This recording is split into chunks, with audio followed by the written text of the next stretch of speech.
This is why I think it's so great that in all those years of doing the Oprah show, I probably needed therapy, but I never had any. And I learned, as my viewers were learning, I heard things for the first time. I felt them the same way the audience felt them. And the moment I read Sarah Bronick's book, I wanted to share it with everybody else. Last year, after reading Simple Abundance, I will have to say that is the book that changed my life the most last year. And one of the criteria for when you read Simple Abundance is that you need to start a gratitude journal. I started this one. I've kept a journal since I was 15. I've kept journals, and all my journals have always been filled with woe is me, oh my God, I can't believe this happened, now it did, and today, dear diary, I did. And it was only after Sarah that I started keeping a gratitude journal. It's the best thing that ever happened to me. Every day you write down at least 5 things that you are grateful for. And I have to tell you that it immensely changed my life. And I was already having a pretty good life. I am Miss Gratitude. I preach gratitude, I live gratitude, I am gratitude. I am Oprah Gratitude Winfrey, because it changes the way you see the world. No matter where you are in your life, if you can be grateful for what you have, you will begin to see that you have more.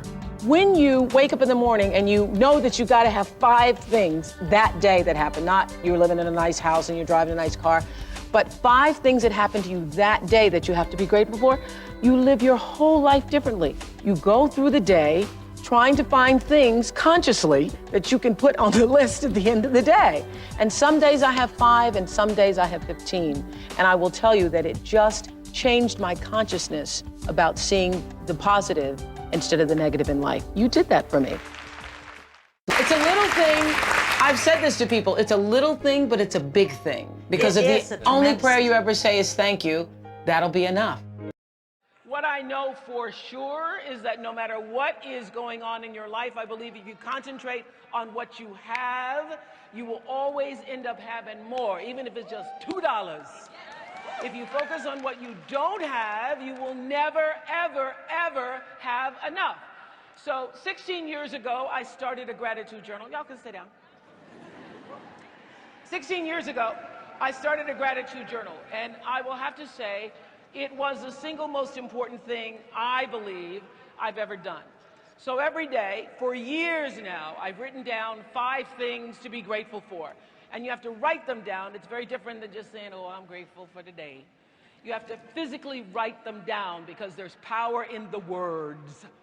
Even simple things like fresh flowers or somebody holding the door open for me. So when you wake up in the morning and you consciously look for things to be thankful for, what happens is if you go through the day thinking about the 5 things that you're going to do in the evening, you are more alive and receptive to the goodness that comes in your life. Because sometimes it is as simple as somebody holding the door.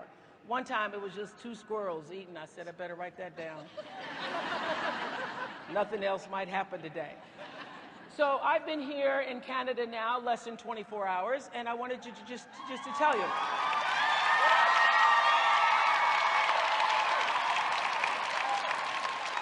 Focusing on all the good. So I started yesterday when I landed. So the first thing I wrote down was safe landing. Every time the plane lands, that's a good feeling, right? Then I came here, I had a very nice hotel room. That was another thing. And when I walked in, they had the refrigerator all stocked with my favorite stuff. They had peanut butter and almond milk in there, my Mary's crackers. And there was no OWN in my hotel, so I was not grateful for that.